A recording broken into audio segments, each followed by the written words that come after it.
Bom dia. Bom dia. Como é que estão? Está fresquinho, não é? Quem estiver de pé, sente-se aqui onde conseguir. Aqui nos degraus. Se quiserem aqui atrás de mim, também se podem sentar. Têm que se portar com juízo.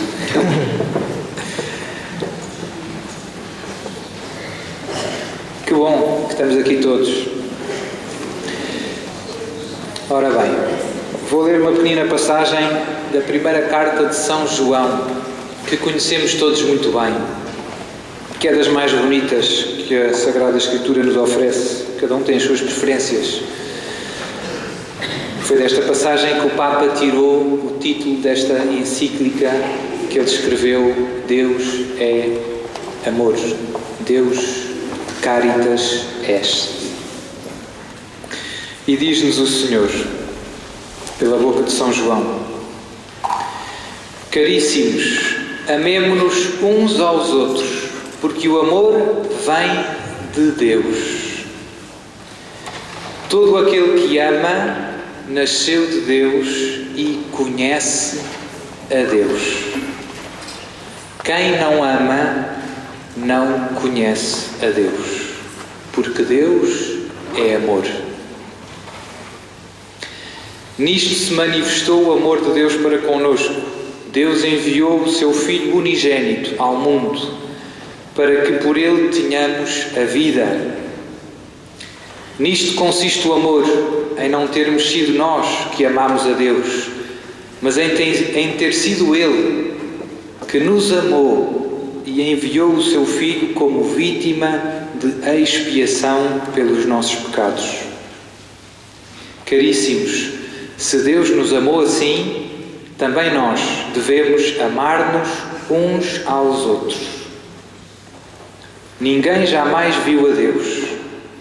Se nos amarmos mutuamente, Deus permanece em nós e o seu amor em nós é perfeito.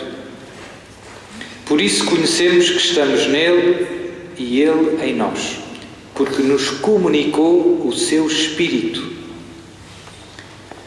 Nós vimos e testemunhamos que o Pai enviou o seu Filho como Salvador do mundo. Todo aquele que confessar que Jesus é o Filho de Deus, Deus permanece nele e ele em Deus. E nós sabemos o amor que Deus nos tem e acreditamos nesse amor. Deus é amor. Quem permanece no amor, permanece em Deus e Deus nele. Nisto é perfeito em nós o amor, se tivermos confiança no dia do juízo, porque qual Ele é, tais somos nós neste mundo. No amor não há temor, mas o amor perfeito lança fora o temor, porque o temor supõe o castigo. Aquele que teme não é perfeito no amor. Nós, portanto, amemos, porque Ele nos amou primeiro.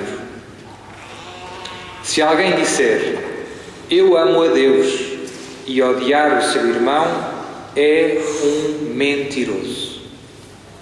Se alguém disser, pois quem não ama o seu irmão a quem vê, como pode amar a Deus que não vê? Temos de Deus este mandamento: aquele que ama a Deus, ame também o seu irmão. Quem acredita que Jesus é o Cristo nasceu de Deus, e todo aquele que ama a Deus, que o gerou, ama também aquele que dele nasceu. Nisto conhecemos que amamos os filhos de Deus, se amamos a Deus e guardamos os seus mandamentos. Efetivamente, o amor de Deus consiste em guardarmos os seus mandamentos. E os seus mandamentos não são pesados. Palavra do Senhor.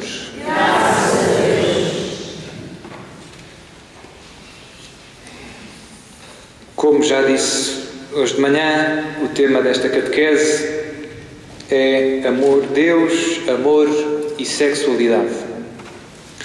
E quis partir desta pequenina passagem da primeira carta de São João, porque é aqui São João, de uma maneira muito clara, nos ajuda a perceber o que é que Deus tem a ver com o amor. No mundo de hoje, estamos fartos de ouvir falar de amor. De manhã à noite ligamos telenovelas brasileiras, eu te amo, meu amor, e vamos ao cinema, filmes de Hollywood, I love you, baby, e ouvimos música na Rádio Renascença ou na TS, ou nas outras rádios, e há muitas músicas a falar do amor, amor para aqui, amor para ali, e às tantas fala-se muito do amor e, por incrível que pareça, tornou-se uma palavra gasta. Estragámos a palavra amor, amor, amor, às tantas amor já não quer dizer nada. E por incrível que pareça, já ninguém sabe o que é o amor. E isto é um drama. E isto é uma das maiores vitórias do inimigo no mundo de hoje. Conseguir estragar o conceito do amor. Conseguir afastar os homens do amor verdadeiro. E por isso é bom a gente ouvir Deus. O que é que Deus diz sobre o amor? O que é o amor? Esta é das perguntas mais importantes da nossa vida. Por um motivo muito básico. Porque nós fomos criados por Deus para amar e ser amados. Porque nós fomos criados à imagem de Deus. E se Deus é amor, nós somos criados à imagem do amor. E se não percebemos o que é o amor, é uma chatice. É como eu ter um telemóvel, eu oferecer um telemóvel a um amigo meu que nunca viu um telemóvel. Ele não sabe para que é que aquilo serve. Pôs lá na mesa de cabeceira, olha para ele, mas não percebe para que serve. A pessoa humana, se não percebe o que é o amor, se não ama, se não é amada, é um absurdo, é a maior frustração que pode acontecer a alguém, é não ser amado e, sobretudo, não saber amar. Não há nada de pior. É o chão da nossa vida. Há uma frase muito bonita do Papa João Paulo II, logo a seguir a ele ser eleito Papa, escreveu uma encíclica que se chama O Redentor do Homem, a falar de Jesus Cristo. E no número 10 dessa encíclica, ele tem uma frase que depois se tornou muito famosa, muito citada, encontramos em vários sítios. Diz ele, João Paulo II, o homem não pode viver sem amor. Ele permanece para si próprio um ser incompreensível e a sua vida é destituída de sentido. Sem amor, a pessoa é um absurdo, não se percebe. Se não lhe for revelado o amor, se ele não se encontra com o amor, se não o experimenta, se não o torna algo seu próprio, se nele não participa vivamente. Por isso, isto vale para todos os homens. Quem não percebe o que é o amor, quem não experimenta, quem não aprende a amar e a ser amado, também é preciso aprender a ser amado, no fundo, não realiza a sua mais fundamental vocação. Todos fomos criados à imagem e semelhança de Deus, que é amor, feitos para ser como Deus, parecidos com Deus, amar e ser amado. Deus é amor. E Deus é um amor que não é um amor sozinho. Deus não é um Deus solitário que se ama a si mesmo. Deus é Pai, Filho e Espírito Santo. Deus é comunhão de pessoas. Nós somos feitos à imagem de Deus, que é trino. O Pai ama o Filho eternamente e gera o Filho. E o Filho ama o Pai eternamente. E este amor do Pai pelo Filho é tão forte, é uma outra pessoa, é o Espírito Santo. É uma comunhão eterna de pessoas no amor. Uma comunhão tão forte que é uma só realidade. Não são três deuses, são três pessoas, mas um só Deus. É um mistério. profundo, maravilhoso, à luz do qual Deus nos criou, a cada um de nós. Nós fomos feitos à imagem do amor. Nós podíamos dizer, tal como afirmamos Deus é amor, podíamos dizer o homem é amor. Porque foi feito à imagem do amor. É da mesma cor, digamos assim. É do mesmo som. É farinha do mesmo saco, digamos assim. Mas em nós isto tem que se realizar. Deus já ama perfeitamente. Nós é que somos chamados a aprender a amar e a ser amados. E a meta de toda a criação, Deus criou-nos à sua imagem e semelhança e quer que a gente participe deste seu amor. A razão de tudo é que a meta de tudo, Deus quer admitir à sua comunhão de amor nós, cada um de nós, e os anjos também. Deus criou o homem à sua imagem para o convidar à comunhão consigo, à amizade consigo. Deus quer estabelecer connosco uma relação pessoal de amor. É qualquer coisa de difícil de imaginar, de muito real, é a razão de tudo, mas ao mesmo tempo supera as nossas melhores conjecturas. É muito melhor. Há um padre, amigo meu, que diz: o céu não é tão bom como o que dizem. É muito melhor. E é verdade. Por mais que a gente se esforce, nunca vamos ter uma pálida ideia do que é ver Deus face a face, do que é entrar nesta comunhão que é a Santíssima Trindade. A gente às vezes fala do céu como um lugar, como se o céu fosse um lugar. O céu é Deus. Porque é que eu vou para o céu? Vou entrar em Deus. Vou ver Deus como Ele é. E Deus é amor. É uma espécie de dar um mergulho no amor. É muito bom. Deus é amor. Nós fomos criados à imagem deste amor. Como eu dizia, e o mundo fala muito do amor, mas às tantas perde, estraga um bocadinho a palavra, e a palavra amor vai ganhando outros sentidos derivados cada vez mais pobres. O amor é uma realidade rica, tem muitas dimensões. E às vezes começamos a usar esta palavra que exprime esta realidade para exprimir alguns aspectos, mas que são às vezes não os mais importantes. E perdemos o sumo, a alma.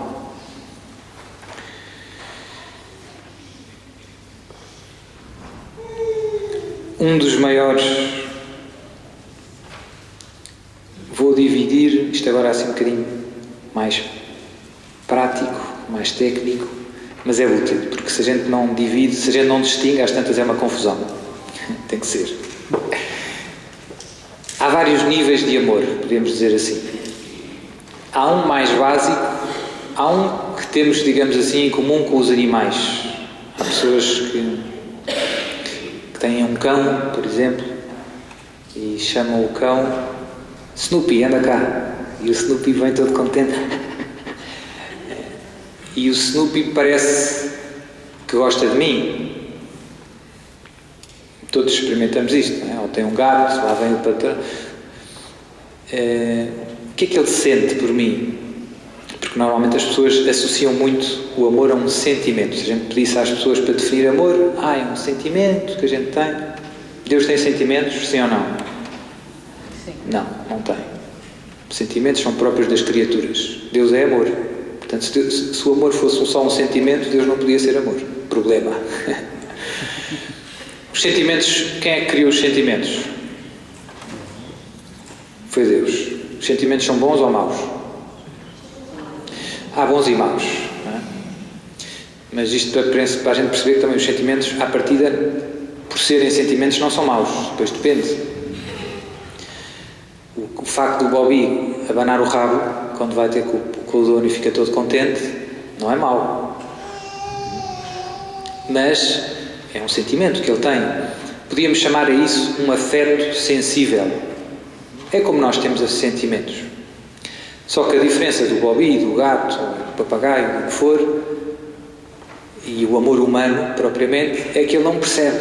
Ele não pensa e ele não quer. Ele não tem vontade. Ele tem simplesmente instintos que o guiam. O dono igual, para ele, na cabeça dele, dono igual a biscoitos, uíscas, festinhas, e portanto, quando vê o dono, fica todo contente. Nós também temos isto, os homens também têm sentimentos, também têm afetos. Os bebés é um bocadinho como o Bobby, depois vão crescendo, começam a pensar e a querer. Mas o amor humano é diferente, é muito mais que um mero sentimento. O sentimento é a esfera daquilo que nós dizemos em português, o apetece. Apetece-me não sei o quê. O cão também tem apeteceres. O amor humano é muito mais que um simples sentimento. Logo aqui a gente afasta-se muito da cultura dominante. O nosso mundo quer nos convencer que telenovelas brasileiras, etc., morangos com açúcar e coisas do género, o amor é um sentimento. Se o amor é um sentimento, a vida é um drama, porque os sentimentos são como o tempo. Às vezes está sol, às vezes está nuvens, às vezes chove. Não é? Se alguém baseia a sua vida nos sentimentos, é um drama. Porque um dia está bem disposto, I love you. No outro dia estou mal disposto, não te quer ver. Não é? Com isto não vamos longe. Eu já não sinto nada por ti. E então? Então quero ir embora. Não é uma questão de sentir. Não é só uma questão de sentir, para dizer mais certo. Sentir ajuda, mas não é a parte mais importante do amor. Depois há um nível, portanto, para distinguir o homem dos animais, há um nível humano do amor. No nível humano do amor está fundamentalmente na nossa vontade. Amar é um querer o que é bom. Amar é querer aquilo que é bom. Eu amo aquilo que é bom para mim. E por isso, I love pizza. Eu gosto de pizza. Não é? As pessoas às vezes dizem, eu adoro. Não se deve dizer, deve-se guardar o adorar para Deus. Eu amo gelado. Eu amo Santini. Pode-se dizer. Eu amo Santini é diferente do cão. O cão também ama, entre aspas, mas é só um sentimento. Mas no meu caso, eu quero Santini. Percebe-se? Pode não me apetecer e eu quero a mesma. Porque eu percebo que é bom para mim. Às vezes estou constipado, estou com uma gripe e não me apetece jantar. Mas eu quero jantar. Porque é bom para mim. Percebo que é bom para mim. Percebe-se isto? Só o homem é que consegue fazer isto. Só o homem é que tem vontade, inteligência. O cão não consegue. O cão, se estiver sem fome, não come. Se estiver muito tempo sem fome, morre. Percebe-se? Porque o cão só tem o apetite. Só tem os apeteces. Só se guia pelo apetece. E por isso, quando a gente se guia, isso até acontece às vezes entre os amigos, quando a gente não pensa e come assim de uma maneira um bocado irracional, isto tipo parece um animal. Não é? Tipo, parece um animal, parece um dragão a comer, ou um leão. Não pensa? Deus deu-nos a luz da inteligência e da vontade. E nisso brilha de uma maneira muito forte o nosso ser imagem de Deus. É por isso que nós somos pessoas. Nós somos inteligentes e livres. Isso torna-nos muito parecido com Deus. Deus também é inteligente. E Deus também é livre. Deus também tem vontade. E por isso é que nós podemos dizer, Pai nosso que estás nos céus, santificado. O cão nunca vai dizer o Pai nosso. Por mais que tente. E mesmo que o papagaio diga ao Pai Nosso, ele no fundo não diz, ele papagaia. E portanto o amor humano propriamente é aquele que nasce da inteligência e da vontade. Amar humanamente é amar com consciência, é dirigir-se voluntariamente, livremente, para qualquer coisa que é bom para mim. O Santini, por exemplo. Quando eu amo qualquer coisa porque é bom para mim, a este tipo de amor, que é o mais baixo do amor humano, chama-se normalmente amor de concupiscência. Uma palavra um bocado complicada, mas diga a mesma. Aquilo que os gregos chamavam o eros. Eros. O Papa fala disto em encíclica. Daqui vem a palavra, por exemplo, erótico, que não tem necessariamente uma conotação negativa. É simplesmente constatar que eu amo qualquer coisa porque é bom para mim, porque me convém. Pode não ser mau. Como eu dizia, eu gosto de Santini, ou eu gosto de um hambúrguer com batatas fritas. É um amor, eu olho para a coisa como um objeto, como algo que me convém. Mas não é mau olhar para um hambúrguer como um objeto, porque o hambúrguer de facto é um objeto. Não tem mal nenhum olhar para um hambúrguer como um objeto. Percebe-se isto? Este é o nível mais baixo do amor humano. É olhar para as coisas como um bem para mim. O centro sou eu. E isto não é necessariamente mau. Nós achamos que, mas que egoísmo. Deus criou-nos assim. Quando tu comes a sopa ou tomas um remédio, é este amor que te move. Percebes que isto é bom para mim. Isto vê-se bem, por exemplo, naqueles remédios que sabem mal. Quando a gente quer um remédio que sabe mal, não é porque nos apetece. Não apetece nada. O cão nunca toma remédios que sabem mal. Por iniciativa própria. Só o homem. Mas eu percebo que isto me faz bem e quero. E, portanto, uso o remédio como um objeto porque me convém. Amor de concupiscência. Aquilo que os gregos chamavam o eros. É um amor que é uma seta, digamos, a apontar para mim. Percebe-se a ideia? Vai qualquer coisa que eu quero em função de mim. E como eu dizia, e isto não é necessariamente egoísmo. Nós temos que... Deus criou-nos assim, para querermos o que é bom para nós. A seguir a este amor, há o amor propriamente, digamos assim, humano. Que é a parte mais essencial do amor. É aquilo que chamamos amor de benevolência. É uma palavra que vem do latim, quer dizer querer o bem. Bene volere. Os gregos chamavam phileo. Só por curiosidade, porque depois há muitos textos, há muitos livros sobre isto, depois estes temas vêm sempre ao de cima. O que é o amor da benevolência? É o amor propriamente típico das relações interpessoais. Quando nós olhamos à nossa volta, percebemos que não existem só coisas. Existem também pessoas. Quando nós olhamos o mundo à nossa volta, vemos muitas coisas, carros, telemóveis. Esses eu posso querer porque são úteis para mim. E depois eu encontro também outros que são como eu. Que são pessoas, que são seres inteligentes e livres. E esses merecem ser amados não como coisas, mas como alguém. Há uma diferença grande entre o mundo e as outras pessoas. Pois, obviamente, quem tem fé sabe que os outros são também criados à imagem e semelhança de Deus. Cada um é muito especial, é muito precioso aos olhos de Deus. É aquilo de mais divino que a gente encontra neste mundo. Qual é a coisa mais parecida com Deus que nós temos nesta terra? É cada um de nós. Qual é a coisa mais divina que temos à nossa volta? São as outras pessoas. E por isso a mais preciosa. E por isso a mais digna de amor.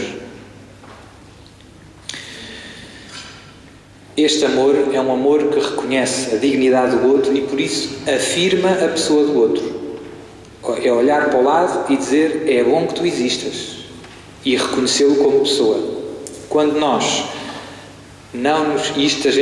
todos experimentamos isto, quando nos tratam como uma coisa, nós ficamos feridos.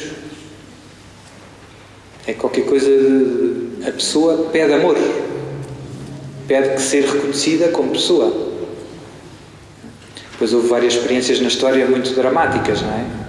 A Segunda Guerra Mundial, o Holocausto, não é? Às vezes trataram-se as pessoas como coisas, não é? E isso é coisa que repugna e que fere a pessoa. A única atitude digna da pessoa, da outra pessoa, é o amor. É reconhecê-la que ela é pessoa. E que é bom que ela exista. Este é um amor, digamos assim, se a gente fizesse um desenho, é uma seta que sai de mim para o outro. O amor de concupiscência é isto é bom para mim, convém-me. Percebes essa ideia? O amor de benevolência é quando há aqui outra pessoa, eu digo, é bom que tu existas. Afirma a pessoa do outro. É bom que tu existas. Tu és um como eu. Tu és um que ama. És um que pensa. Quando este amor de benevolência é correspondido, quando eu quero o teu bem e quando tu queres o meu bem, dá-se aquilo que nós chamamos a amizade. A amizade não é outra coisa a não ser isto. É um amor de benevolência recíproco. Amor de benevolência é eu quero o teu bem. Pode não ser correspondido. O outro pode não quer lá saber. O exemplo, se quisermos, humano mais forte destes amores de benevolência é, por exemplo, o amor de mãe.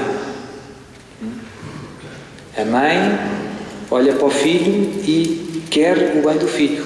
Este é o amor, é um dos amores mais fortes deste tipo de amor humano. Eu quero o teu bem. Benevolência. Não há ninguém que queira mais bem aos filhos que a mãe, normalmente.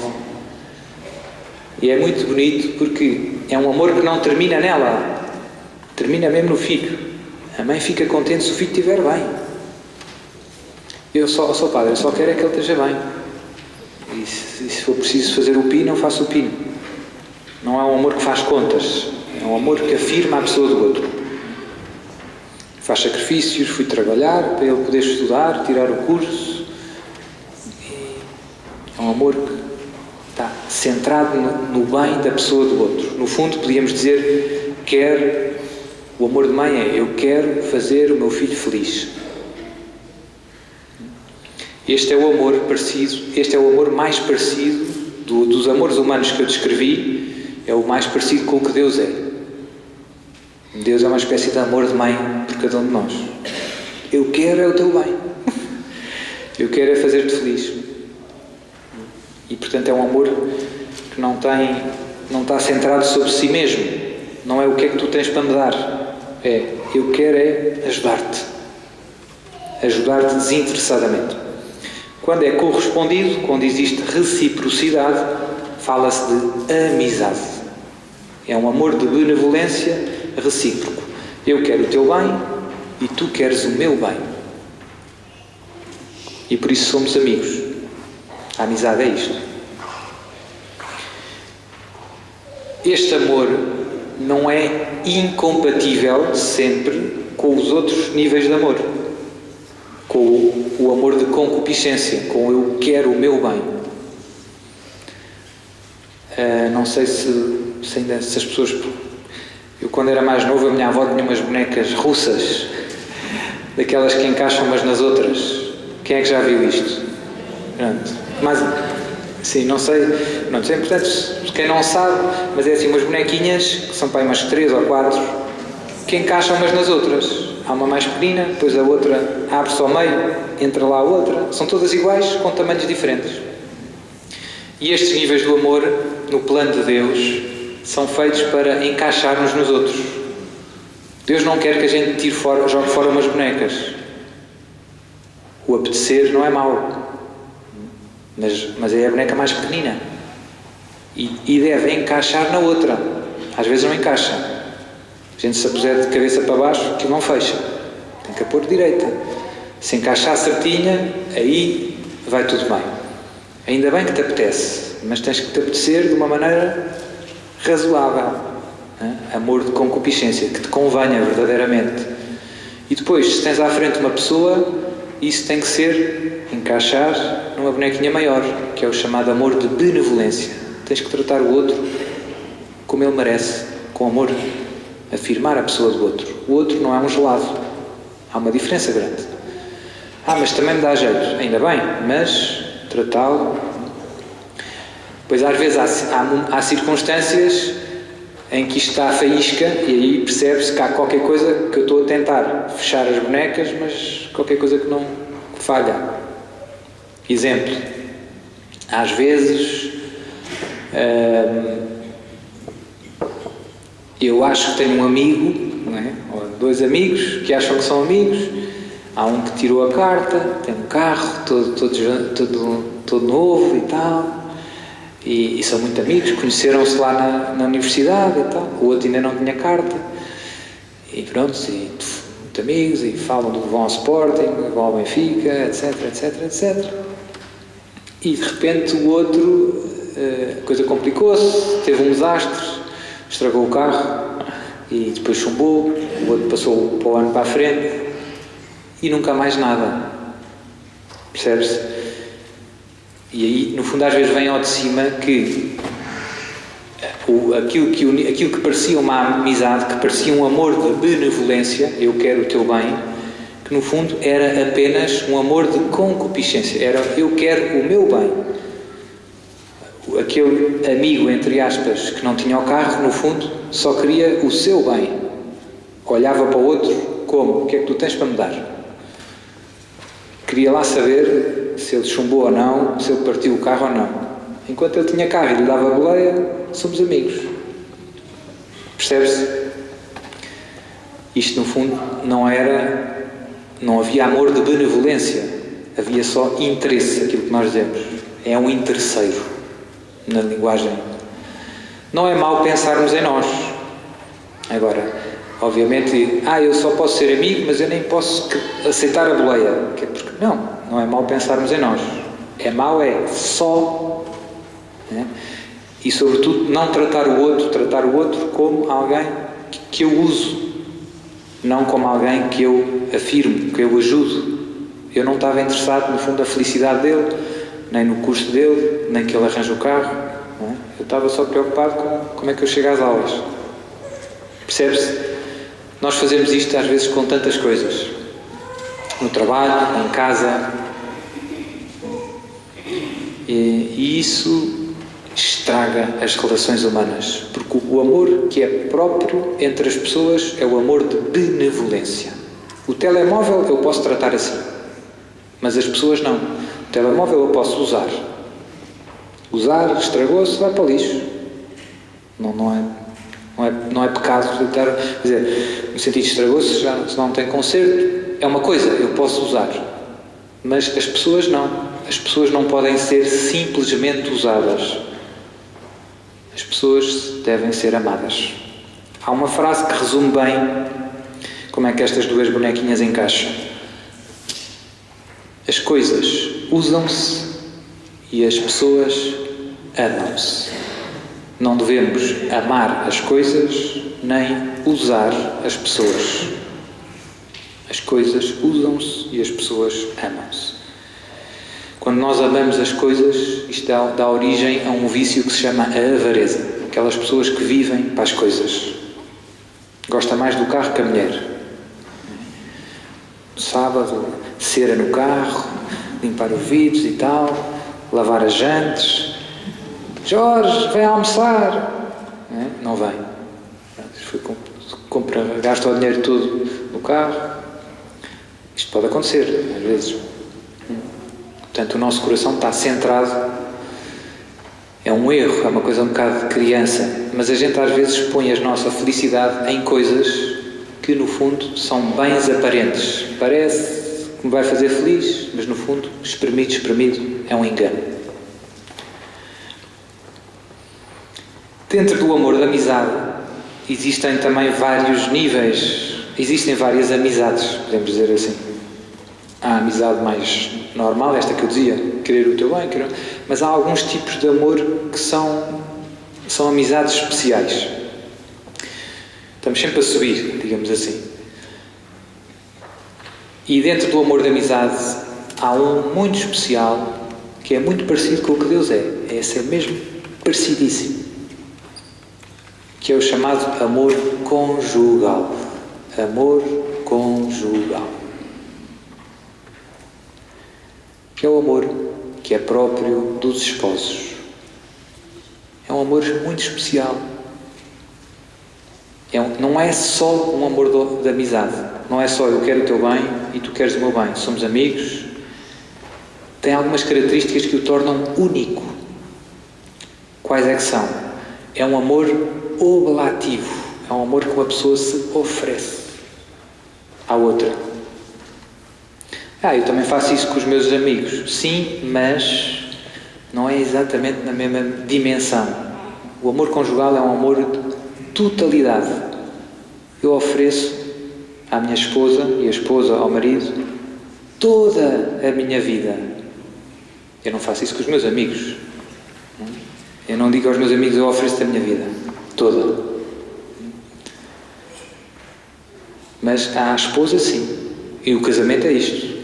Eu aceito, ofereço, no fundo, aquele consenso exprime isto. Eu ofereço-te a minha vida.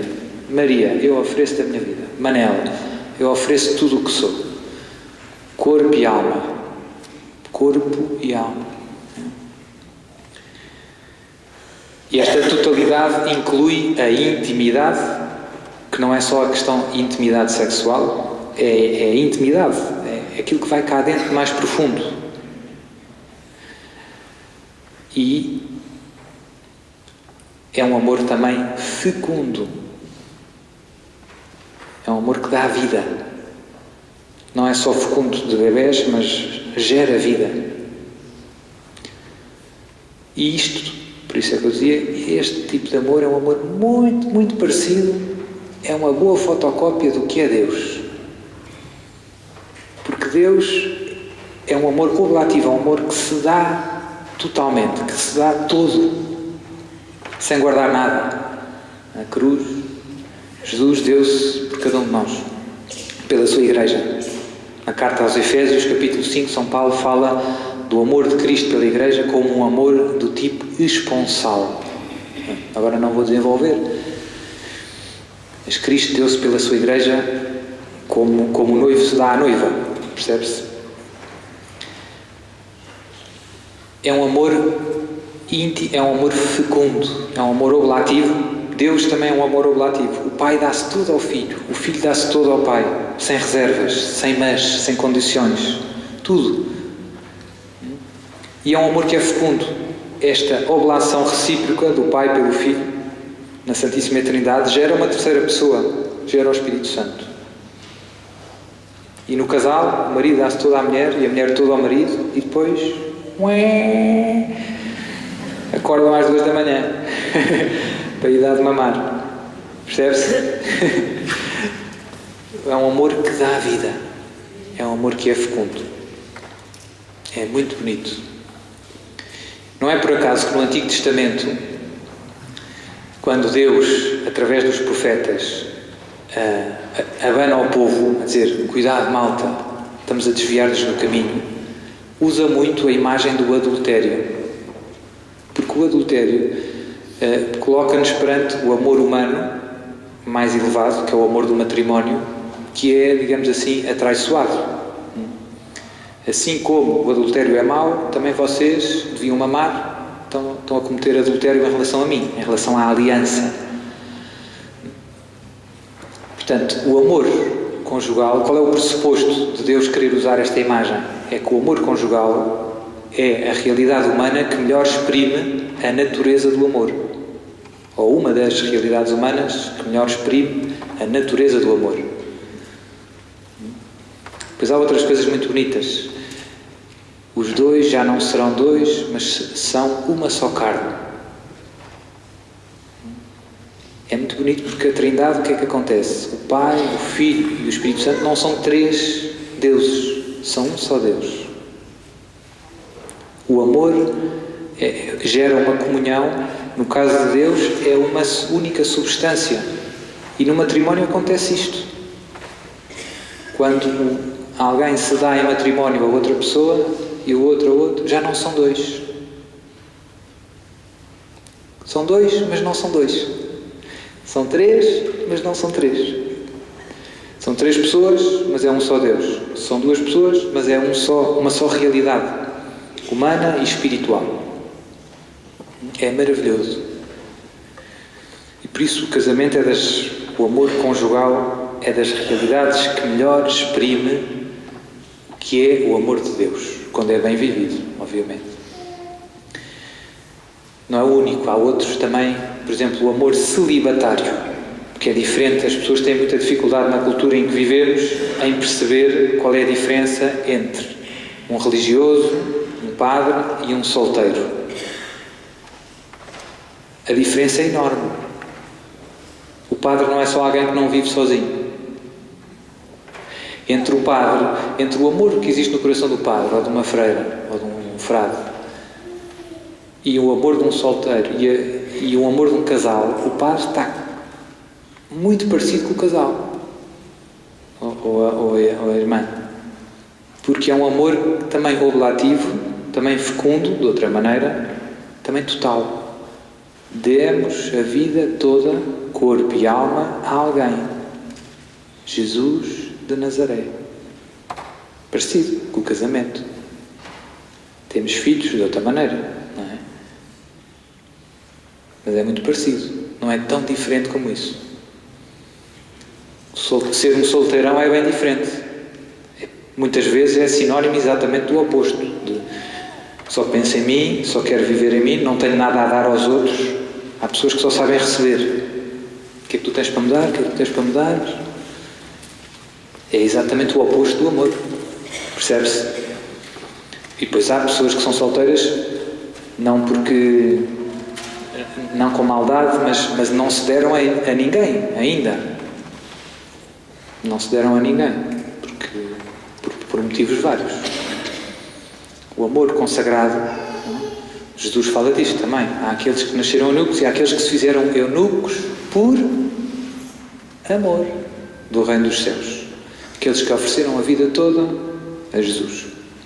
Tal como o marido oferece a vida toda à mulher, a freira, o padre, oferece a vida toda a Deus. Por isso é mais parecido com o que pode parecer. É muito mais parecido com o que pode parecer. E depois há o nível, que partimos aqui da Escritura, há outro nível de amor que não é propriamente humano, que é Deus. Deus é amor. Quando nós dizemos Deus é amor. No Novo Testamento usa-se uma palavra diferente para exprimir aquele amor que vem de Deus, do amor que é simplesmente benevolência, da amizade humana ou do amor conjugal. Usa-se uma palavra grega agape, que depois no latim se traduziu como caridade, caritas. Nós usamos a caridade, achamos que é da esmola. Tecnicamente é um tipo de amor que vem do alto, digamos assim. É um amor que vem do céu, que não é fruto da nossa mera vontade, dos nossos esforços. E esse amor, Deus enche, como diz São Paulo, derramou sobre os nossos corações, pelo Espírito Santo. Deus encheu-nos dele. Isto é uma novidade e é uma coisa da gente entrar em curto-circuito. É do melhor. Deus encheu-nos dele. E Deus elevou, é a última das bonequinhas, digamos assim, já vamos em 4, não é? É a quarta bonequinha que encaixa e que é maravilhosa, que é em ouro, cheia de pedras preciosas, é mesmo, não há melhor.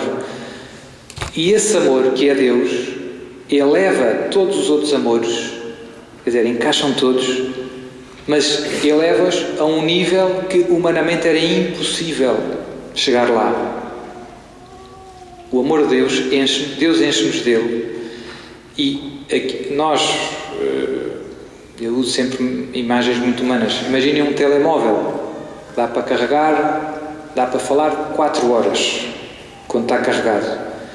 E Deus enche esse telemóvel da sua graça e aquilo dá para falar 15 horas. Estão a ver? Deus capacita-nos para amar com uma medida que transcende completamente a nossa capacidade humana de amar, mas que não contraria aquilo que nós éramos. Deus transforma-nos, mas não nos anula. Nós não deixamos de ser pessoas e de amar humanamente. As 3 bonequinhas estão lá dentro. A 4ª bonequinha é que mas e leva. É possível amar agora, com o amor de Deus em nós, é possível amar de uma medida. E depois a catequese de Jesus é isto. A vida, sobretudo, Jesus mostra-nos como é que, cheios do amor de Deus, podemos viver. Podemos morrer na cruz, pregados por todos. Isto humanamente não é possível. Perdoar aos inimigos. Humanamente não é... Isto vai para além das nossas 4 horas. Percebe-se a ideia? Já estamos aqui e só com a graça de Deus. Os apóstolos foram presos, Atos dos Apóstolos, foram açoitados, saíram da prisão e louvavam a Deus. Depois de apanharem uma sova e estarem presos, saíram da prisão e louvavam a Deus por serem dignos de serem perseguidos pelo nome de Jesus. Como é que se pode reagir assim? Só cheios do amor de Deus. E o amor de Deus, e Deus, é aquilo de mais fundamental que nós precisamos para tudo. As pessoas vêm ter comigo com os problemas da vida. Sou padre, lá em casa, a gente pega-se uns com os outros. Sei que o meu marido disse-me isto e fez aquilo, e os meus filhos, e agora eu tento, e eles não querem vir à missa, e não querem, cabeçadas, etc. Gritos. E no fundo, se a gente se abrir ao amor de Deus, que pressupõe os outros, com Deus vem tudo. Quanto mais amor tivermos, o amor está na raiz, é a solução de tudo. Se estivermos cheios do amor de Deus, vamos mudar. Vamos ter 15 horas em vez de 4. Vamos olhar para as coisas com outros olhos, com mais compreensão, mais como é que eu te posso ajudar, com mais paciência. Muda tudo. Com mais perdão. O perdão, no fundo, é muito um dos problemas de tudo. Nas relações humanas temos sempre aqui as nossas pedrinhas no sapato, porque aquele meu colega, o seu padre não sabe que é o meu colega, quando eu fui promovido fez isto e disse aquilo, e temos estas, se estivermos cheios do amor de Deus, temos de dar transborda, e o mal, a boa notícia é que o amor de Deus, e isto é o mistério pascal de Jesus, foi o amor de Deus que venceu o mal. Sem a graça de Deus, sem o amor de Deus em nós, a força do mal acaba por esborrachar-nos. Os problemas da vida, antes ou depois, é tipo, sou esborrachado, não aguento.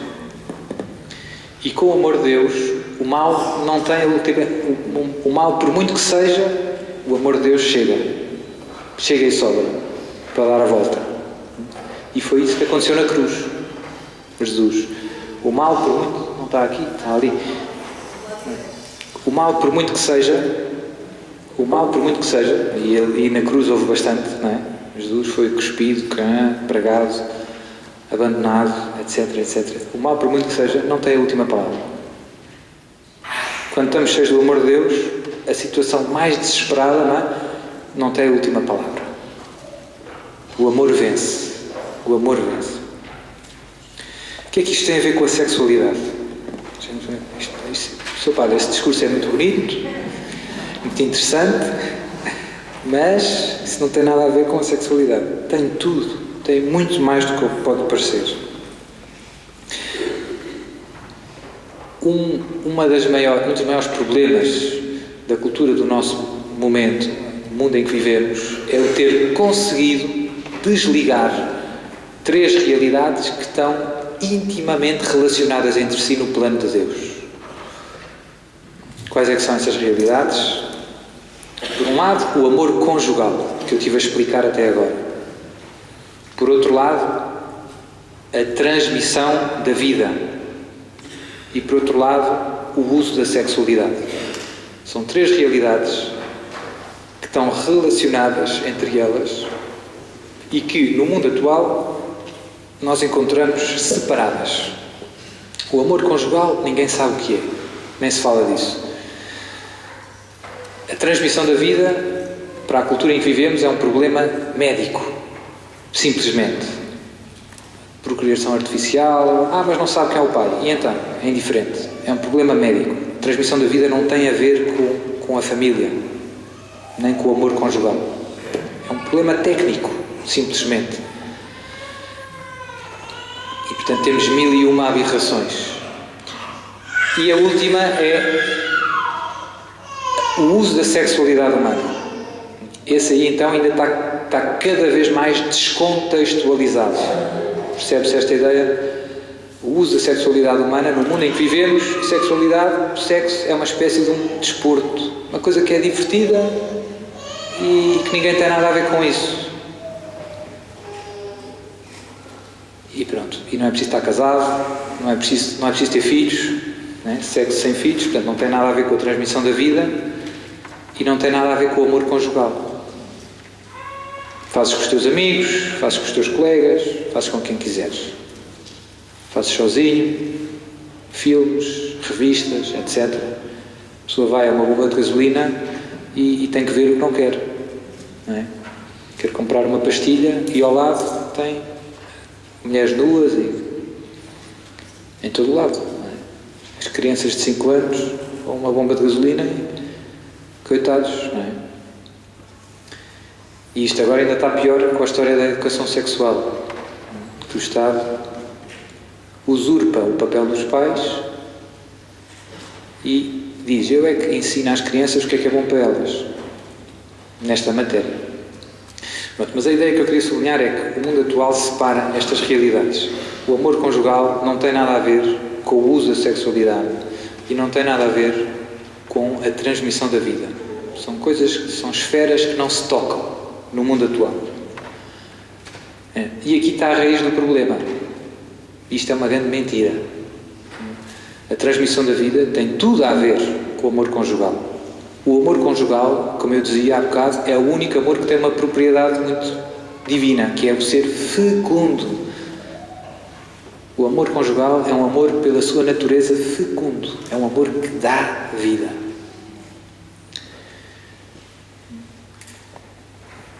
Por isso é que a Igreja ensina, as pessoas têm dificuldade em perceber isto. Porque é que as técnicas de procriação artificial são imorais? Se um casal não pode ter filhos, porque é que não podem ir a um laboratório e fazer fecundação in vitro? E depois nasce na barriga da mãe. Não tem mal nenhum. Não é? O argumento que a Igreja nos ensina, revelado a partir da Palavra de Deus, é porque só o ato conjugal é um ato de amor conjugal. E só o amor conjugal é o lugar digno de trazer ao mundo uma nova pessoa humana, criada à imagem do amor de Deus. As pessoas não são bolos ou que a gente cozinha. É uma coisa tão sagrada que tem que nascer uma espécie de a manjedoura de cada pessoa, como o menino Jesus teve lá, é o amor conjugal. É o amor conjugal. E como eu dizia, e a sexualidade humana? O que é que tem a ver com o amor conjugal? Tem a ver, esta é mais fácil, porque o uso da sexualidade está ligado com a nossa linguagem, digamos assim, não verbal. Nós falamos não só com as palavras, falamos com os gestos, nós falamos de muitas maneiras, até com as sobrancelhas, com os olhos, com o nariz. Dizemos imensas coisas. E amamos também assim. Nós amamos com os gestos, com mil e uma maneiras, com o corpo, se nós quisermos. Nós falamos através do corpo e amamos através do corpo. De uma maneira natural. E a sexualidade humana exprime, de uma maneira corporal, ou deve exprimir, esta linguagem do amor. Eu, no caso do marido e da mulher, amor conjugal, eu dou-me todo a ti, eu sou todo teu. O ato conjugal, a união sexual, é exatamente a mesma coisa. É a oferta da vida ao outro. Eu sou todo teu, tu és toda minha. É um ato oblativo. Mas se eu viver isso sem esse amor, é uma distorção. É um sinal que tem um significado ambíguo, que não tem nada, estou a fazer uma coisa que não significa o que significa. São João Paulo II, no seu livro, antes de ser Papa, escreveu sobre isto, amor e responsabilidade. Não é? No fundo, o ato conjugal fora do amor conjugal é uma espécie de uma mentira com os sinais. É eu estar a fingir que sou todo teu, mas não sou todo teu. Fingir que te dou toda a minha vida, parece que te estou a dar toda a minha vida, mas no fundo não estou a dar toda a vida, porque não quero casar contigo, não quero... Percebe-se? É um estar a dizer, entre aspas, com a linguagem do corpo, uma coisa que não se quer. É uma mentira. Aquilo que nós chamamos uma mentira. E isso cria muita confusão. E isso acontece também no casamento, às vezes. Com a história da contracepção, etc. Depois já vamos ver como é que se podia definir. Hoje em dia, um dos maiores problemas de raiz é perceber o sentido positivo de uma virtude. O que é uma virtude? É um hábito bom. Coragem. Há pessoas corajosas, há pessoas que são cobardes. Uma virtude, e este é um vício que se opõe àquela virtude. Justiça. Há pessoas que são justas e há pessoas que são injustas. Aldrabões, etc, etc. E no uso da sexualidade, a virtude que entra em jogo é a virtude da castidade. Há pessoas que são castas e o vício que se opõe genericamente é o vício da luxúria. O oposto da castidade é a luxúria. Tal como a injustiça se opõe à justiça, ou como o ser cobarde se opõe à coragem. E como é que é a castidade, na sua essência? É usar a sexualidade integrando-a, como aquilo dizia, estas três realidades que estão separadas. Quem é que vive castamente? Quem usa a sexualidade como manifestação, como realização do amor conjugal, encaixa, ao serviço da união dos cônjuges e da transmissão da vida. Portanto, encaixa tudo. Pode-se definir de muitas maneiras. Alguns autores dizem que a castidade é uma subvirtude, é uma virtude que está ligada à virtude da temperança. Isto é outra virtude que também não está na moda hoje. Qual é o oposto da temperança? É a gula. Temperança é a virtude que regula tudo aquilo que é agradável aos nossos sentidos, tudo aquilo que apetece, como ao Santini. Nós devemos guiar-nos pelo apetece, mas devemos guiar o apetece com a luz da razão. Imaginem que eu me apetece só comer mousse de chocolate, mais nada na vida. Começo a comer mousse de chocolate, ao pequeno almoço, ao jantar, por aí afora. Passar 2 anos, dá-lhe, Senhor. Não é? Se a gente se guiar só pelo apetece, morre. Simplesmente. E por isso existe a virtude da temperança. A gente deve comer aquilo que é necessário para conservar a vida. E por isso é que Deus nos deu a cabeça. E se nós fizéssemos isto melhor, havia menos colesterol, menos obesidade, menos diabetes, menos médicos, menos remédios. Nós comemos de uma maneira irracional e isso não nos convém. Percebe-se? E da mesma maneira a castidade é isso, mas ligado com a esfera da sexualidade. Que tal como os apeteceres do comer e do beber, o instinto sexual é um instinto forte. Apetece, como me apetece comer. Se eu tiver um dia sem comer, apetece-me comer. Ao fim do dia. Não é? Mas é preciso regular isto de uma maneira racional. Como me apetece ir à casa de banho. E eu não vou em qualquer lugar, não é? Se me apetecer na missa, espero. É? Por menos rezamos por isso. O cão é que, se lhe apetecer na missa, não é? O cão, se apetecer na missa, não espera. E o mundo de hoje quer-nos convencer a usar a sexualidade como ao cão. Segue o que sentes. Segue o que sentes. Não penses. Segue o que sentes. Isso é uma maneira desumana de viver a sexualidade. Animal. Desintegrar, desligar a sexualidade humana do amor conjugal, da transmissão da vida. E porquê é que se faz isto? Porquê é que a luxúria? Porque é bom, porque apetece, não é? Porque o prazer sexual é atrativo. Nós às vezes fazemos as coisas sempre porque buscamos alguma coisa. O pecado é sempre um bem aparente. Tem qualquer coisa de bem. Ninguém faz o mal pelo mal. Mesmo quando alguém faz o mal, é sempre porque vê aí alguma coisa de bom. O pecado não é todo mal.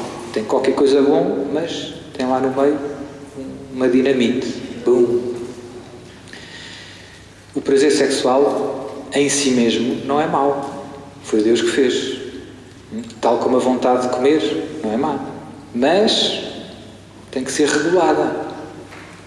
Não é? Tem que ser regulada de uma maneira racional.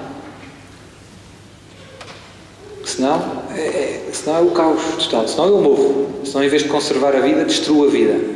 Se eu comer o que me apetece, e com a sexualidade é igual. Porque um dia apetece-te com a mulher, depois apetece-te com a secretária, não é? Ou depois apetece com a mulher do outro, ou com o marido do outro. Se a gente se guia pelo apetece, é o desastre. É desumano. E como eu dizia, o apetece é aquilo de mais baixo no amor. É a bonequinha mais pequenina. É a bonequinha mais pequenina. É o que temos em comum com os animais também. Em si mesmo não é mau, mas tem que ser regulado. Porque às vezes apetece-me o que não é bom. Há uma diferença entre o que me convém e o que me apetece. O apetece normalmente ajuda-me a alcançar o que me convém. Tenho fome, apetece-me comer e depois convém-me comer para conservar a vida. Percebe-se? Mas às vezes não. Às vezes apetece-me e não me convém. Apetece-me, gosto imenso de cogumelos, mas esses são venenosos. Não te convém. Não é? Que são acabas com uma outra. Não é? Cuidado. E na sexualidade é isso. Há cogumelos que são venenosos. Esse sabe bem, mas faz-te mal. Percebe-se? O mundo hoje não percebe isto. Tem grandes dificuldades em perceber isto. E, sobretudo, acha que a castidade é uma espécie de camisa de forças. É, está quieto. Não te mexas. Não. É usar a sexualidade como expressão do amor conjugal. É um sim, não é um está quieto. É um viver a sexualidade como expressão, como realização do amor conjugal. Que é um amor naturalmente fecundo, como eu disse. Dá glória a Deus.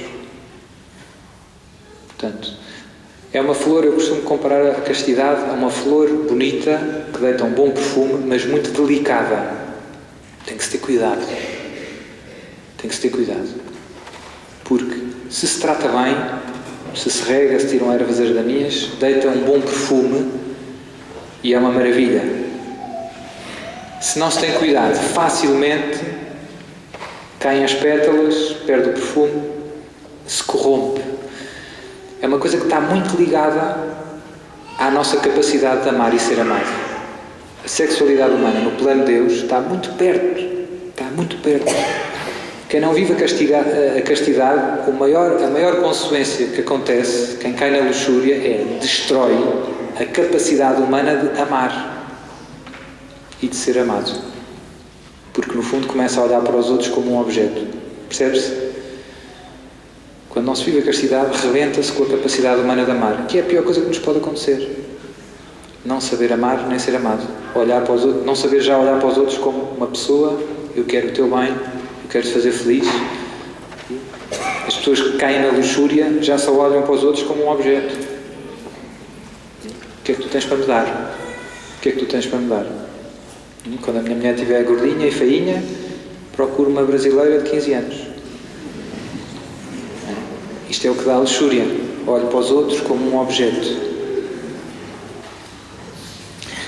Podia-se definir, como é que podemos definir a luxúria? Esta é uma definição minha, mas é muito curta e breve. É uma idolatria do prazer sexual. Idolatria do prazer sexual. É fazer do prazer sexual um Deus. O prazer sexual é o meu Deus. Tal como a avareza é uma idolatria do possuir, do ter coisas, do dinheiro. É uma idolatria do Deus dinheiro. A luxúria é uma idolatria do prazer sexual, que é, nas pessoas que caem na luxúria, o motivo do seu agir. Eu faço tudo para alcançar o prazer sexual. E depois, na prática, as consequências é parecida como todos os outros vícios. Há as coisas que a gente vê a degradação total. Não é? É como a droga, por exemplo. Pois os padres sabem muito bem que isto é assim, porque têm que confessar as pessoas. As pessoas que depois caem na luxúria, aquilo é sempre a descer. Começa-se com charros e depois acaba-se nas seringas. Começa-se com contracepção, ver umas coisas na internet, e depois acaba-se no Parque Eduardo VII, etc. Casa Pia. Acaba-se mal. É sempre a descer.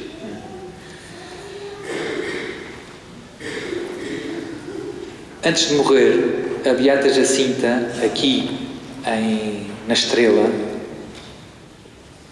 em conversas com a Madre Godinho, está publicado, afirmou que os pecados que levam mais almas para o inferno são os pecados de luxúria. E isto devia ser uma coisa que a gente devia medir, e a gente vê à nossa volta, de facto, é possível. Não é uma coisa descabida. A gente vê, de facto, à nossa volta que este é um problema grande na nossa sociedade. E a Igreja também ensina que os pecados de luxúria são, pelo seu objeto, sempre pecados graves, ou seja, mortais, matéria grave. Se forem cometidos com consciência e liberdade, fazem-nos perder a graça de Deus.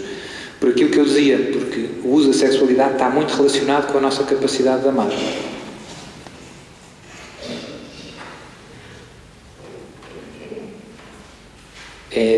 Quando eu peco contra a castidade, isso implica sempre um não amar a alguém, uma falta de respeito grave.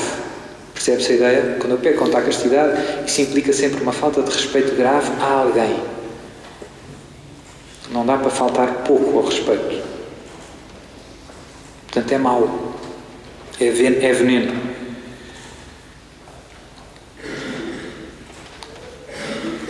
E isto, infelizmente, está à nossa volta. Isto não vem de hoje. Isto vem há 60 anos que nós vivemos numa cultura que peace and love, não é? Mais de 68 e etc. E, por exemplo, em Portugal, nós temos os estudos, isto é um bocadinho em todo lado, não é? Mas 90 e tal % dos casais praticam a contracepção. E isto rebenta com o amor. A consequência pior disto é que rebenta com o amor. Não é só, mas rebenta com o amor. Rebenta com o amor. É uma questão de tempo. Por isso é que há 50% de divórcios em Portugal. Porque, no fundo, falha o amor. E porquê que falha o amor? Muitas vezes o motor é este. A luxúria rebenta com o amor. Não é só no casal, mas... E por isso há uma batalha grande, uma espécie de uma cruzada, que é perceber o que é o amor verdadeiro, que é Deus, etc. A história das bonequinhas, como encaixam umas nas outras, e perceber qual é a relação da castidade com o amor verdadeiro, o uso da sexualidade e o sentido positivo. Quem vive castamente é quem sabe amar verdadeiramente. É quem sabe afirmar a pessoa dos outros. E isto vale para o casamento. As pessoas acham que casam-se e é tipo bar aberto. Casei-me, pronto, e agora vale tudo. Não. tua mulher merece muito respeito. Se já a respeitavas antes, ainda deves respeitá-la mais. E vice-versa. Mas eu não posso ter filhos. Então, e depois às vezes as pessoas acham que a contracepção é imoral porque é artificial. Também é um erro. Porque aquilo é uma coisa de plástico. Não é? Não é imoral porque é artificial. Senão os óculos também eram imorais. Não é? Ninguém nasce de óculos, que eu saiba. ninguém descresce uns óculos na cara. A contracepção não é imoral porque é artificial. É imoral porque o que é a contracepção? É querer tornar o ato conjugal, não um ato de amor conjugal, mas outra coisa. E o amor conjugal é fecundo, portanto, é querer tornar o ato conjugal infecundo. Se eu quiser que o ato conjugal seja infecundo, isso implica que não é um ato de amor conjugal. Percebe-se? É outra coisa. Não é um ato de amor conjugal. Se não é um ato de amor conjugal, é um ato de egoísmo conjugal. Às vezes cooperante. Não é? O que é que tu me dás? O que é que eu te dou? São os dois egoístas, dá jeito aos dois. Mas rebenta com o amor. É uma questão de tempo. Percebe-se? A contracepção é querer tornar o ato conjugal não um ato de amor conjugal. Porque querem a infecundidade. Querer a infecundidade na relação sexual é querer que não seja um ato de amor conjugal. É outra coisa. E isso pode-se fazer de mil e uma maneiras. Não quero fazer metalista, mas estão aqui crianças mais novas, não interessa. Não é? Mas não tem nada a ver com ser artificial ou não. É indiferente se é artificial ou não. Completamente indiferente. É querer que não seja fecundo. Aí é que está a raiz. Querer que o ato conjugal seja infecundo é imoral. Porque implica que não é um ato de amor conjugal. Mas se eu não posso... Pois há assim uns casos que a Igreja explica e as pessoas interpretam mal. Normalmente interpretam para... Todos somos exceção. Mas se eu não puder ter muitos filhos já... Ou estou quieto, aguento, que não é o ideal. Um casal... digamos assim, a intimidade conjugal é alimento do amor conjugal. O ato conjugal, quando é bem realizado, não é tipo uma coisa que Deus permite. É uma coisa que Deus quer e que alimenta o amor conjugal. É lenha. Aumenta o amor. É muito bom. E nós somos mais santos na medida que mais amamos. Portanto, aumenta a santidade. Uma coisa que nós não estamos habituados a pensar. O ato conjugal santifica os esposos, se for feito como Deus quer, se for aberto à vida, na prática, se for aberto à vida, se for um ato oblativo. Mas eu não posso ter mais filhos. Então, aí tem duas grandes hipóteses: abstinência ou recorrer aos períodos infecundos. Mas aí é preciso de cuidado, porque ninguém explica isto bem, normalmente. Não é tipo só, os períodos infecundos podem ser usados bem ou usados mal. Coisa que ninguém explica. Posso usar os períodos infecundos da mulher com a mesma mentalidade que eu uso a pílula. Ainda por cima tem uma taxa de sucesso de 98%. Quase, é melhor que tudo. Posso usar os períodos infecundos da mulher com uma mentalidade contraceptiva. Ou seja, não há abertura à vida. Se não há abertura à vida, arrebenta-se com o amor conjugal. Percebe-se? Mas agora não vou fazer todos os casos práticos, mas quero é que se perceba a lógica de fundo. E interessa, como eu dizia, as estatísticas são dramáticas. 90 e tal % dos casais pratica a contracepção. E a consequência mais grave que isto tem é isto destrói o amor conjugal. Caridade conjugal. E, portanto, as coisas depois vão todas para o ar. Perdemos a graça de Deus. Não podemos comungar. É muito mau. E depois há mil e uma outras formas de luxúria. Esta é a mais frequente, a contracepção. Mas depois há o que temos à nossa volta, não é? Adultério, fornicação, que já ninguém sabe o que quer dizer, 2 pessoas não casadas e pronto, já ninguém se casa hoje em dia, ou muita gente não se casa. É tudo uma bola de neve, é tudo uma cultura e temos isto à nossa volta. Temos os nossos primos, os nossos amigos, os nossos colegas, os nossos vizinhos envenenados por tudo isto e depois isto dá depressões, dá suicídios, etc. Os 3 remédios mais vendidos em Portugal, estou sempre a repetir isto, são 3 antidepressivos que nós podíamos levar à falência se nos enchêssemos do amor de Deus. Boa? Nós podíamos levar as farmacêuticas à falência se nos enchêssemos do amor de Deus, se vivêssemos no amor de Deus. O pecado faz mal à saúde. É uma coisa que as pessoas não percebem. O pecado faz mal à saúde, meu irmão. O pecado faz pessimamente à saúde. Depois dá dinheiro aos psicólogos, aos advogados. Nós gostamos deles, mas... etc, etc, etc. E pronto. Ainda tinha coisas para dizer, mas... E agora vou deixar um tempo para perguntas, que temos ainda meia hora até ao almoço. Eu tenho aqui um microfonezinho. E, portanto, quem quiser pode fazer perguntas. Tem que fazer a pergunta em voz alta, com o microfone.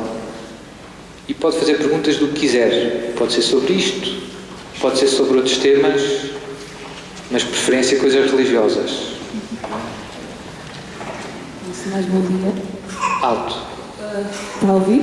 Está a ouvir-se.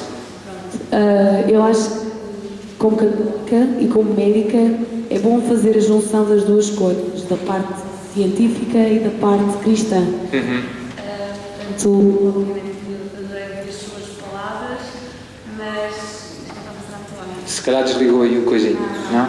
Então está sem pilha. Não, já está. Mas não posso deixar de, na minha opinião, discordar, não leva a mal. Sim. Porque eu tenho esta questão. Se eu tiver uma doente que é infértil, Sim. isso faz dela mesmo mulher num casal, o ato de amor, não é? Porque infelizmente o ato sexual, independentemente de ser obligativo, como disse muito bem, ela infelizmente é infértil e foi uma escolha própria, faz disso ela menos capaz de amar? Eu vou responder. É uma boa pergunta. Uma pessoa que seja infértil, pode ser ela ou ele, não é? Tem menos capacidade de amar? Não. O amor conjugal é fecundo, mas isso não significa que os órgãos da pessoa sejam fecundos. Há uma diferença entre o amor conjugal ser fecundo e o aparelho sexual ser fecundo. Não são iguais. O amor conjugal está na vontade. Isso é uma coisa que as pessoas têm problemas em perceber. É um querer. E é na vontade que também está a abertura à vida. Mas isso, uma coisa é um querer e outra coisa é um poder. São coisas diferentes. Estão ligadas, mas não são a mesma coisa. Percebe-se? Não é exatamente a mesma coisa. Não. Portanto, obviamente, se eu sou infértil, ou a partir de uma certa idade, não é? Eu já não consigo ter filhos, mas o ato sexual deve continuar a ter este significado procriativo. E por isso é que não se pode fazer de outras maneiras. Para ser mais concreto, ela é infecunda, mas eles têm que fazer aquilo como deve ser. Não pode-se enganar. Estão a perceber? Ou seja, quando eu procuro... O risco da luxúria existe sempre. Né? Obviamente, quem é estéril tem que ter algum cuidado extra. Né? Porque é sempre fácil uma pessoa... eu estou aberta à vida. Não pode conceber. Né? Não tenho útero. Tive um cancro, tirei o útero. Né? Portanto, não tenho que pensar nisso. Mas é preciso também pensar, pronto, não deixa de ser, o ato conjugal tem que ter sempre este significado procriativo. Não significa que na prática o seja, mas isso é independente da minha vontade. Eu não sou fértil, mas porque não posso, porque sou doente, ou porque já não sou fértil da idade, mas o ato conjugal não perde, o amor conjugal, para ser mais concreto, não perde esta sua dimensão fecunda. E isso está ligado, está na nossa esfera mais elevada, na inteligência e na vontade. Depois há outros casos ainda mais complicados, etc, etc. Eu não entrei em muitos casos para não complicar demais. A coisa depois é um bocadinho técnica. Mas o que interessa, que as pessoas têm dificuldade em perceber é: peca-se com a vontade. A gente peca com má vontade ou com boa vontade. E ama-se com a vontade. Percebe? Outra coisa é, há coisas que não dependem de mim. Eu sou paralítico. Isso não depende da minha vontade. Percebe-se? Eu não sou... E eu amo, mas eu não consigo correr os 100 metros de barreiras, está bem? Mas posso ter a vontade de gostava de correr. E é a vontade que me torna bom. Se eu desejo coisas boas, torno-me bom, mesmo que não as consiga realizar. Percebe-se? Se eu desejo coisas más, torno-me mau, mesmo que não faça nada. Se eu odiar alguém, se eu desejar roubar um banco, e depois vi um polícia, e fingi que não vi, e fui-me embora. Eu pequei ou não pequei? O que é que Jesus diz? Tu olhas para a mulher do próximo, já cometeste adultério no teu coração. Mas eu nem te toquei. Percebe-se onde é que eu quero chegar? Está na vontade. A vontade depois mete em movimento o resto. Mas é com a vontade que se peca. É a vontade que mete em movimento. Há coisas que não dependem de nós. A gente pode ter boa vontade independentemente das circunstâncias e das condicionantes da nossa vida. Mais uma pergunta? Há duas lá atrás, uma a meio. Espera aí que vai receber o microfone.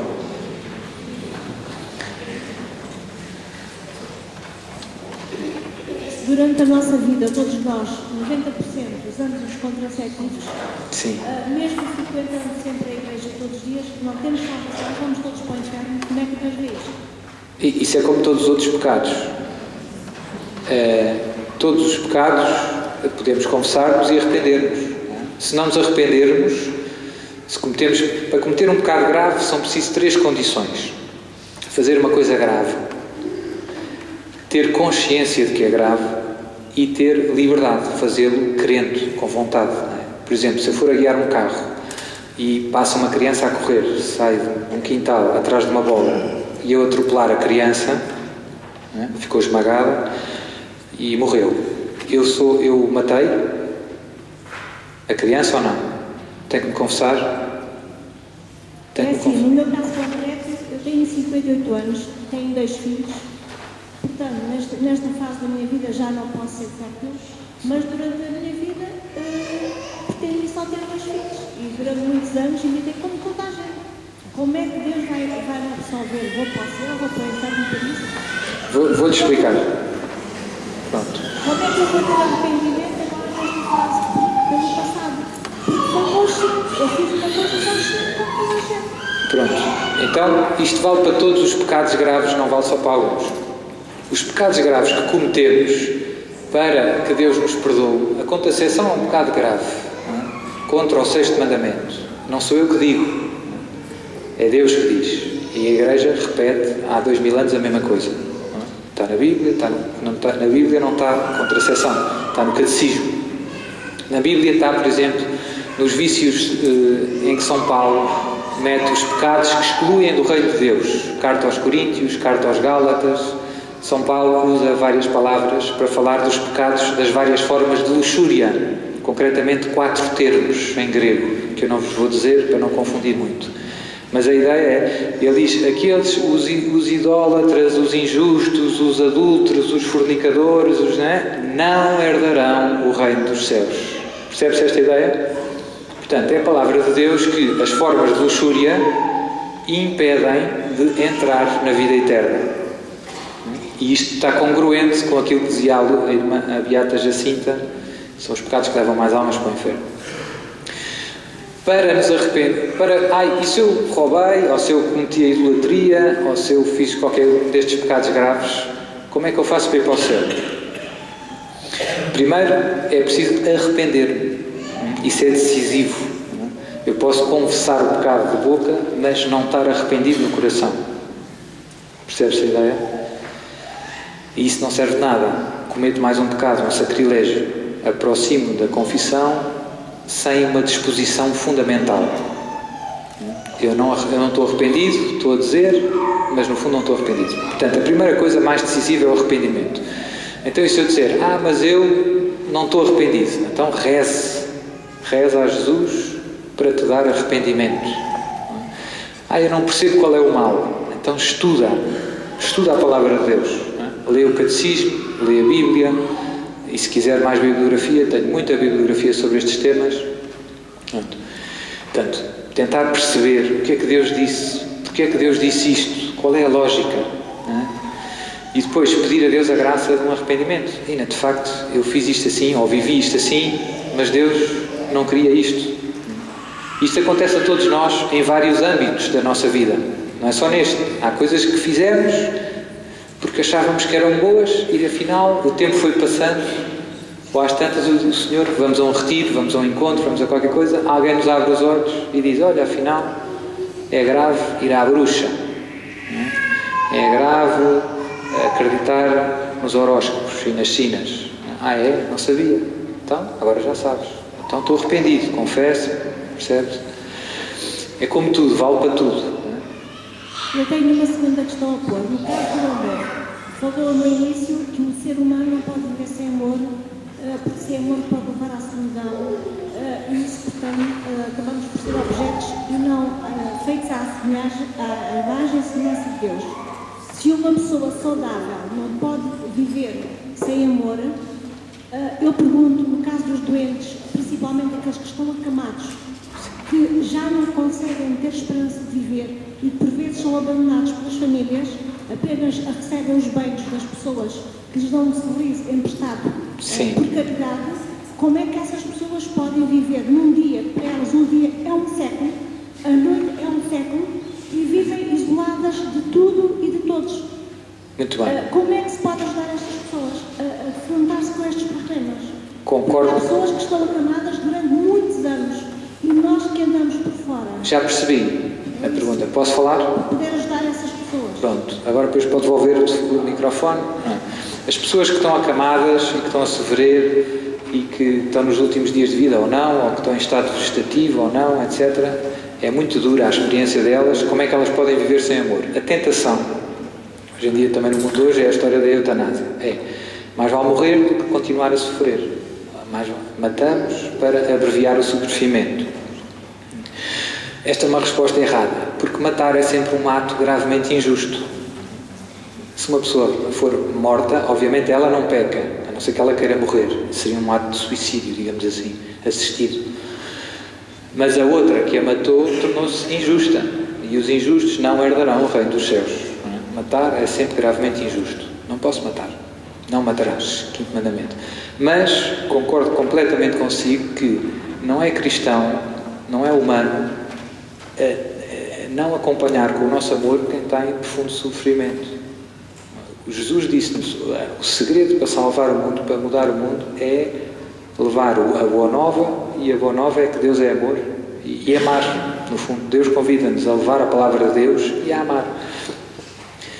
E por isso, os doentes acamados, os terminais, etc., é um momento especialmente duro viver o sofrimento assim, em que é extremamente necessário sentirmos acompanhados e amados. É um momento decisivo, é um momento também espiritualmente muito intenso. Há muitas pessoas, perante o sofrimento, no fundo, estamos entre a espada e a parede. Ou nos revoltamos contra Deus, ou nos agarramos a Deus, ou abraçamos o mistério. E estar sozinho nesse combate, digamos assim, espiritual, é muito violento. É importante termos os nossos familiares à nossa volta, os nossos amigos à nossa volta, sobretudo a Jesus, a palavra de Deus, a oração, e escolher a parte certa. Não nos revoltarmos contra Deus. Há pessoas que perante o sofrimento acham que Deus é mau, ou então que Deus não existe. Percebe-se? Ou Deus no fundo está-me a castigar, ou é mau, ou então Deus não existe. E não é verdade nenhuma das duas. Deus é todo poderoso e Deus é amor. E Deus não é a causa do mal, Deus permite o mal, e do mal consegue tirar bens maiores, concretamente a tua salvação e a salvação daqueles que estão à tua volta. E isto é um mistério, é uma coisa que a gente percebe até um certo ponto, mas que nos ultrapassa. Voltamos à história da cruz de Jesus. É uma coisa que nos ultrapassa, a gente percebe até um certo ponto, mas depois temos que confiar em Deus, temos que nos entregar a Deus. Não é? E isso implica sempre fé. É uma espécie de... E será como é que vai ser? Mas quando fazemos isso, a gente vê, quem trabalha nos hospitais vê isto muito bem. As pessoas que se agarram a Deus, que confiam em Deus, têm uma paz, uma serenidade, não é? No momento da prova, que é completamente diferente de quem está revoltado, de quem não aceita a doença. É mesmo diferente. Não é? Nós, quando não estamos a sofrer, podemos andar em banho-maria. Podemos andar, nem estamos muito contra Deus, nem muito a favor. Vamos andando. Não é? Mas quando sofremos, não dá.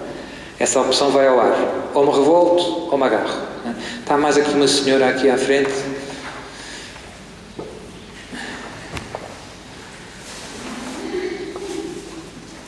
A minha questão, se nós lermos os 4 evangelhos, verificamos que o Senhor Jesus, basicamente, no seu caminho, na sua caminhada entre nós, fez exorcismos. Sim. As curas são curas corporais e espirituais, basicamente espirituais, exorcismos. A minha pergunta é esta. Nos tempos em que vivemos, em todo o mundo, mas falo especificamente em Portugal, muitos dos nossos irmãos sofrem problemas espirituais. Exatamente. As doenças são provocadas precisamente pelo seu estado espiritual. A pergunta é esta: porquê é que a Igreja não dá, entre aspas, força aos sacerdotes para exercer o ministério do exorcismo em Portugal? É uma boa pergunta. Vou responder. Já percebi. Porquê, só o segundo parte, peço desculpa. Porquê que os leigos, que quando vem um sacerdote famoso, vão todos a correr às assembleias, aos retiros e tudo mais? E se eu perguntar 6 dias depois o que é que o sacerdote falou, não sei. Eu peço ao Senhor Jesus e ao Filho do Espírito Santo que abra os ouvidos de todo este povo e o coração deste povo. Obrigada. Então a pergunta é: porquê é que a Igreja não apoia mais o ministério dos exorcistas? Assim, rapidamente, do ponto de vista, a Igreja apoia. Os filhos da Igreja é que não são assim às vezes muito fiéis ao que a Igreja diz, porque se a gente pegar no Catecismo da Igreja Católica, na Bíblia, como disse, nos Evangelhos, temos Jesus é o nosso modelo para tudo. É o modelo para os padres, para os leigos, para os bispos, para o Papa. É o nosso modelo vivo. Nós devemos imitar e seguir Jesus, viver como Ele viveu. E Ele, uma das coisas que fez foi combater o demónio e os distúrbios causados pelo demónio, que podem ser de vários tipos. Se nós pegarmos no Catecismo da Igreja Católica, que é muito importante, nós devemos ler várias vezes, está lá explicado o que é o demónio, e o que são os anjos bons, quais é que são os distúrbios que o demónio faz, e está explicado o que é o exorcismo, que compete a um sacerdote, etc. Se nós pegarmos no Código de Direito Canónico, também está lá dito que cada diocese deve ter um exorcista nomeado pelo bispo, etc. E, portanto, a Igreja apoia, se a gente quiser. Pelo menos do ponto de vista, se a gente quiser, mais teórico. O problema que nós notamos é, no terreno, às vezes os padres não aceitam estas coisas, não sabem muito bem, os bispos às vezes também não tanto, mas isso está ligado a vários fatores. Eu penso que sobretudo a 2. A não terem experiência deste ministério. Quando não se vê, é difícil, quer dizer.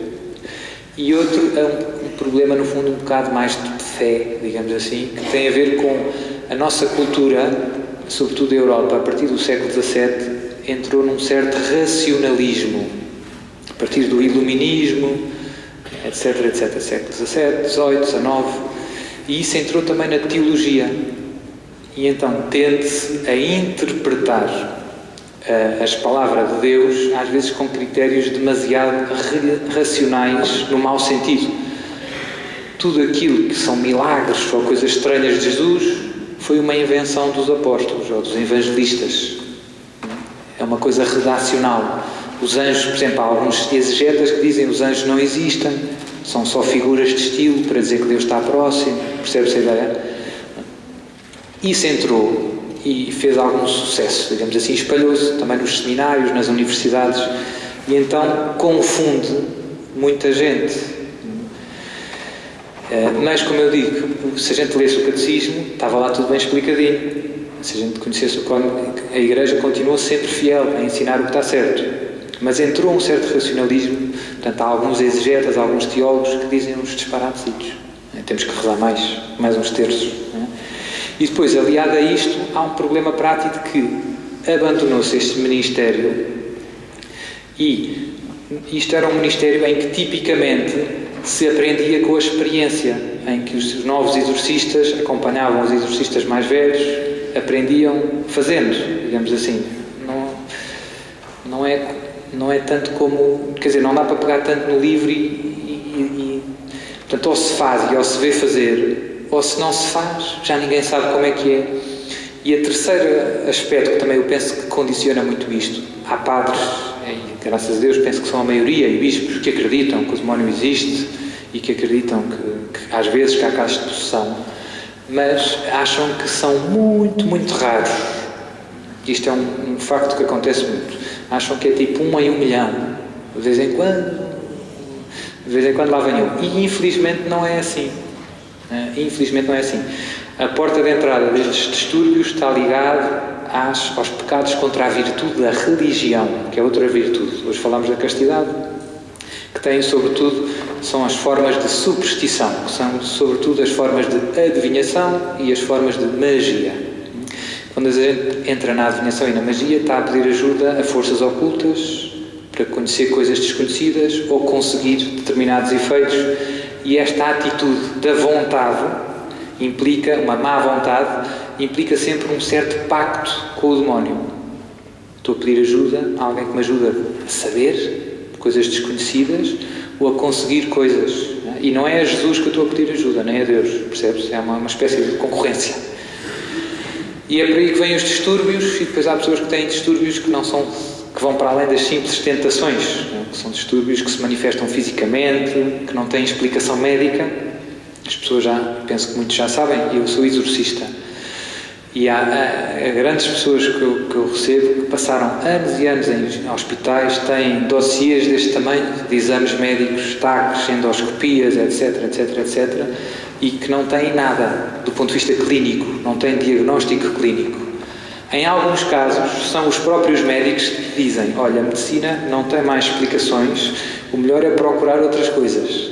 Em alguns casos são... Depois as pessoas normalmente metem-se nos grupos, etc. E infelizmente, da parte dos cristãos, isto apenas a todos, às vezes não há muito acolhimento destas pessoas. Nós temos que ajudar com compreensão e a rezar. E depois uma boa notícia é que não é preciso ser padre também. Obviamente, os exorcismos, só o padre é que pode rezar. Mas há muitas orações de libertação, e não só o terço é muito forte, a missa é muito forte, a confissão bem feita é muito forte, que podemos dar conselhos a essas pessoas para voltarem para Deus e para ficarem bem. Há muitos casos intermédios que se conseguem resolver sem exorcismos. Há uns mais graves, que os exorcismos também são necessários. Nesses aí, as pessoas normalmente reagem muito violentamente às coisas sagradas, à missa, ao terço, e aí também é mais fácil mostrar aos padres. Dizer: olha, Sr. Padre, está a ver? Olha, Sr. Padre, reza aí um Pai Nosso, vai ver o que é que vai acontecer. E pronto, e acontece às vezes, eu tenho pessoas que vêm com o parco, e às vezes o parco nem acreditava muito, mas depois viu e percebeu: isto aqui de facto não é normal. E então ele próprio ajuda as pessoas a ir ter com o exorcista. Pronto, e por isso é preciso uma certa compreensão, porque os padres nunca tiveram experiência, não lhes ensinaram isto, às vezes ensinaram coisas contrárias, e é preciso com paciência: olha, Sr. Padre, veja bem, experimente, reze, e depois com os factos a gente vai abrindo os olhos. Mas é preciso um bocadinho. As coisas estão a mudar para melhor, mas às vezes é lento. Também, graças a Deus, agora há livros, há vários exorcistas que escrevem sobre estes temas, há livros que estão traduzidos em português. Portanto, quem se quiser informar consegue algumas ajudas, mas vai ao pouco e pouco, não é? Pronto, agora temos que terminar, por causa do almoço.